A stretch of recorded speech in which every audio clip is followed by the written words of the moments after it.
UN നിന്ന് തന്നെയുള്ള വാർത്തയിലേക്കാണ് നമ്മൾ പോകുന്നത്. ഇന്നലെ പാകിസ്ഥാൻ പ്രധാനമന്ത്രി ഷഹബാസ് ഷെരീഫ് അവിടെ UN സംസാരിച്ചിരുന്നു.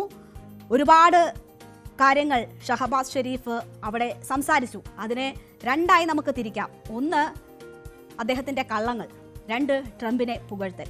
അപ്പോൾ അത് രണ്ടുമായിരുന്നു അതിൻ്റെ ഉള്ളടക്കം. കുറേ കാര്യങ്ങൾ പറയുന്നുണ്ട് എങ്കിൽ പോലും അതിൽ കുറേ കള്ളങ്ങളും കുറേ പ്രശംസകളുമാണ്.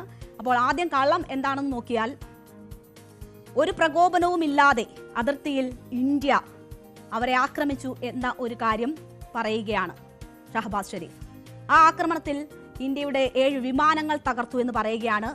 തങ്ങൾ സൈനികമായി ഇന്ത്യക്ക് തിരിച്ചടി നൽകി എന്ന് അവകാശപ്പെടുകയാണ്.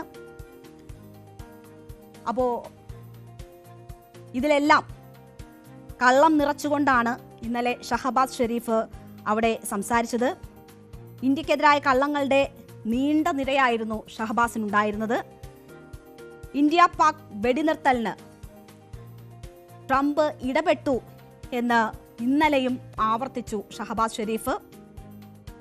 US പ്രസിഡന്റിന്റെ മധ്യസ്ഥത ഉണ്ടായിരുന്നില്ല എങ്കിൽ പ്രശ്നങ്ങൾ സങ്കീർണമാകും എന്നതായിരുന്നു ഷെരീഫിന്റെ പരാമർശം. പഹൽഗാം ആക്രമണത്തിന് ശേഷം ഇന്ത്യ രാഷ്ട്രീയമായ മുതലെടുപ്പിനായി പാകിസ്ഥാനെ ആക്രമിക്കുകയായിരുന്നു എന്നതാണ് ഷഹബാസ് പറഞ്ഞത്. 7 ഇന്ത്യൻ യുദ്ധവിമാനങ്ങളെ തകർത്തു എന്ന് പറയുന്നു. ഒപ്പം തന്നെ അസീം മുനീറിന്റെ നേതൃത്വത്തിലുള്ള സൈന്യത്തെ പുകഴ്ത്തുകയും ചെയ്തിരിക്കുകയാണ്. അവരാണ് ആകാശത്ത് വെച്ച് ഇന്ത്യക്ക് ശക്തമായ മറുപടി നൽകിയത് എന്ന് കൂടി ഷഹബാസ് ഷെരീഫ് പറഞ്ഞു. ഷഹബാസ് ഷെരീഫിന്റെ വാക്കുകൾ കേൾക്കാം.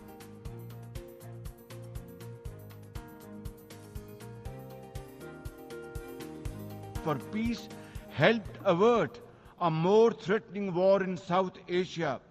Had he not intervened timely and decisively, the consequences of a full-fledged war would have been catastrophic. Who would have lived to tell what happened? And therefore, in recognition of President Trump's wonderful and outstanding contribution to promote peace in our part of the world, Pakistan nominated him for Nobel Peace Prize. And I think this is the least we could do for his love for peace. And I think truly he's a man of peace. Ladies and gentlemen, ഇപ്പോൾ നമ്മൾ കണ്ടതാണ് Shahbaz ഷെരീഫിന്റെ UN പ്രസംഗത്തിന്റെ രണ്ടാം ഭാഗം. അത് ട്രംപിനെ പുകഴ്ത്തുന്നതായിരുന്നു. ട്രംപിന് Nobel സമ്മാനത്തിന് ശുപാർശ ചെയ്യുന്നതായിരുന്നു. സമാധാനത്തിന്റെ പുരുഷൻ എന്നാണ് ട്രംപിനെ വിശേഷിപ്പിക്കുന്നത് ഷഹബാസ് ഷെരീഫ്. അദ്ദേഹം ഇന്ത്യയുമായുള്ള യുദ്ധം അവസാനിപ്പിക്കാൻ ഇടപെട്ടു, നിർണായക പങ്കുവഹിച്ചു എന്നതാണ് ഷഹബാസ് ഷെരീഫ് വ്യക്തമാക്കിയത്. സമാധാന ശ്രമങ്ങളിൽ ട്രംപിന്റെ ഭാഗത്തു നിന്നും ദക്ഷിണേഷ്യയിലെ യുദ്ധം ഒഴിവാക്കാനുണ്ടായി എന്ന് പറയുന്നു. അദ്ദേഹം തക്ക സമയത്ത് ഇടപെട്ടില്ലായിരുന്നുവെങ്കിൽ യുദ്ധത്തിന്റെ പ്രത്യാഘാതം മഹാദുരന്തമായിരുന്നേനെ എന്ന് പറയുന്നു. ഇത്തരത്തിൽ ലോകത്തെ ആകെ സമാധാനത്തിനായി ശ്രമിക്കുന്ന ട്രംപിനെ പാകിസ്ഥാൻ സമാധാന നൊബേലിനായി ശുപാർശ ചെയ്യുന്നു. അദ്ദേഹത്തിന് വേണ്ടി ഞങ്ങൾക്ക് ചെയ്യാനാകുന്നത് അതാണ് എന്ന് ഷഹബാസ് ഷെരീഫ് പറയുകയാണ്. നമുക്കറിയാം, പാകിസ്ഥാന്റെ തന്നെ വിദേശകാര്യമന്ത്രി ഇഷാഖ് ധർ തന്നെ ഇക്കാര്യം ചൂണ്ടിക്കാട്ടിയിരുന്നു. ഒരു മൂന്നാമതൊരു രാഷ്ട്രത്തിന്റെ ഇടപെടൽ ഉണ്ടായിട്ടില്ല എന്നത് വ്യക്തമാക്കിയിരുന്നു. അതിന് ഇന്ത്യ സമ്മതിച്ചില്ല എന്നതായിരുന്നു ചൂണ്ടിക്കാട്ടിയത്. അങ്ങനെ പാകിസ്ഥാനിലെ തന്നെ ഒരു മന്ത്രി, ഏറ്റവും പ്രധാനപ്പെട്ട മന്ത്രിമാരിൽ ഒരാൾ ലോകത്തോട് പറഞ്ഞ സത്യമാണ് ഷഹബാസ് ഷെരീഫ് UN വീണ്ടും കള്ളപ്രചരണത്തിലൂടെ പറയുന്നത് ട്രംപിന്റെ ഇടപെടൽ ഉണ്ടായിരുന്നു എന്ന് പറയുന്നത്. അപ്പോൾ പാകിസ്ഥാനിലെ നേതാക്കൾക്ക് പോലും എന്താണ് സംഭവിച്ചത് എന്ന കാര്യത്തിൽ ഒരു ധാരണയുമില്ല.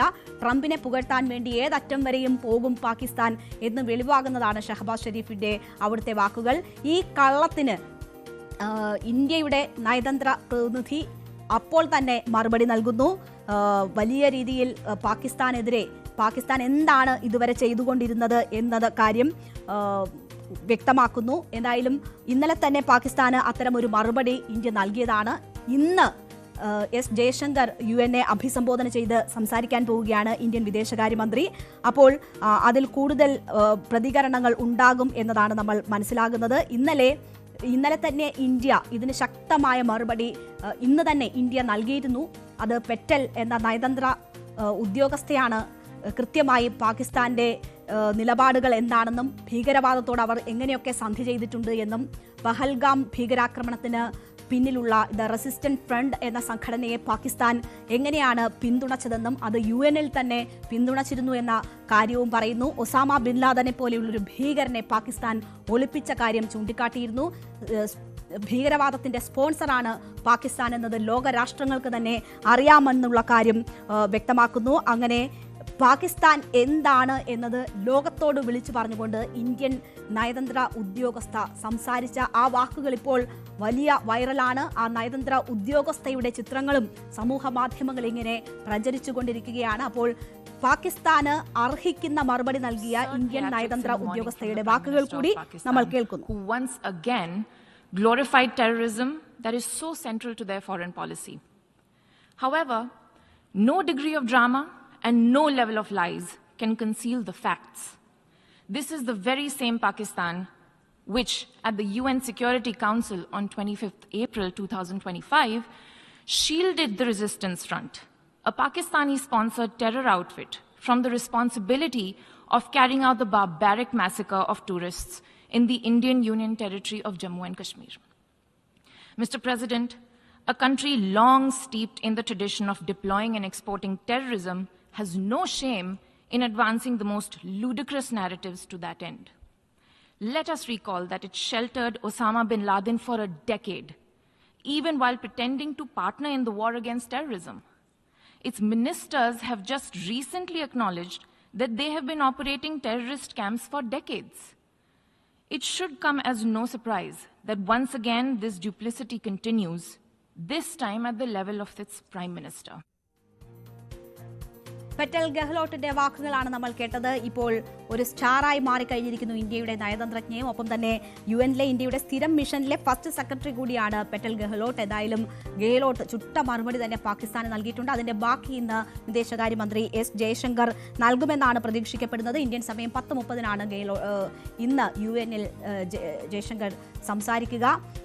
ഒപ്പം തന്റെ സംഭാഷണത്തിൽ ഹിന്ദുത്വ പരാമർശിച്ചുകൊണ്ടാണ് ഈ പാകിസ്ഥാൻ പ്രസിഡന്റ് സംസാരിച്ചത്.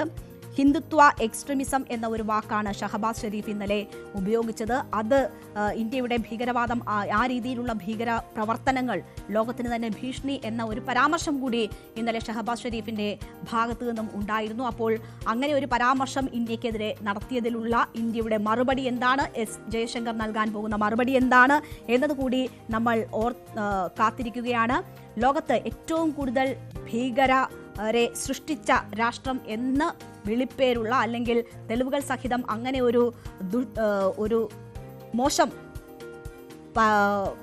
ക്രെഡിറ്റ് സ്വന്തം പേരിലുള്ള രാഷ്ട്രമാണ് ഇന്ത്യയെ UN-ൽ ഈ രീതിയിൽ അപഹസിക്കാൻ ശ്രമിച്ചത് എന്നത് കൂടി കാണണം. അപ്പോൾ ശക്തമായ മറുപടിയാണ് UN-ൽ തന്നെ ഇന്ത്യ ഇതിനോടകം നൽകിയിരിക്കുന്നത്. ഇനി ജയശങ്കറിന്റെ ഭാഗത്തു നിന്നും അതുണ്ടാകും എന്നതാണ് പ്രതീക്ഷിക്കുന്നത്.